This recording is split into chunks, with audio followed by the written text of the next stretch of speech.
श्री गणेशाय नमः. श्री महालक्ष्म्यै नमः. नमस्कार भक्तांनो, आज आपण ऐकणार आहोत श्री महालक्ष्मी गुरुवार व्रतकथा. एक अशी पवित्र कथा जी आपल्या घरात धन, शांती आणि समाधान आणते. श्री लक्ष्मीची कृपा आपल्यावर व्हावी, तिने आपल्या घरात सतत वास करावा, पैसा, शांती आणि समाधान नांदावं, म्हणूनच हे व्रत करतात. हे व्रत केल्याने मनातील सर्व इच्छा पूर्ण होतात. श्री महालक्ष्मी ही पार्वती, सिंधू कन्या, राजलक्ष्मी, गृहलक्ष्मी, सावित्री, राधिका, रासेश्वरी, चंद्रा, गिरिजा, पद्मा, मालती, सुशीला अशा अनेक रूपांत ओळखली जाते. अशी सर्वानुभूती देवी द्वापार युगात अवतरली आणि एक अद्भुत कथा घडली. सौराष्ट्र देशात एक भद्रश्रवा नावाचा राजा होता. शूर, दयाळू आणि प्रजादक्ष. त्याची राणी होती सुरतचंद्रिका, रूपाने सुंदर आणि पतिव्रता. त्यांना 7 पुत्र आणि 1 कन्या श्यामाबाला होती.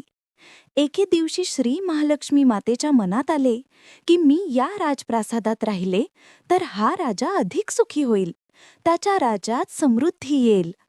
मग मातेनं एका म्हातारीचं रूप घेतलं, फाटकी वस्त्र आणली, हातात काठी घेतली आणि ती राणीच्या महालाच्या दाराशी आली. दासी म्हणाली, "कोण ग बाई तू? कुठून आलीस?" म्हातारी म्हणाली, "माझं नाव कमलाबाई, द्वारकेला राहते मी. तुझ्या राणीला भेटायला आलीये." दासी म्हणाली, "राणी तुला हाकलून देतील, तू थांब इथे." म्हातारीला राग आला. ती म्हणाली, "तुझी राणी गेल्या जन्मी एका गरीब वैश्याची पत्नी होती.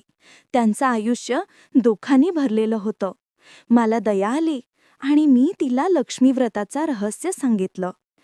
त्यामुळे तिचं आयुष्य बदललं आणि या जन्मी ती राणी झाली." हे ऐकून दासीनं मातेला पाणी दिलं, नमस्कार केला आणि म्हणाली, "मला ते व्रत सांगा, मी ते श्रद्धेने करेन."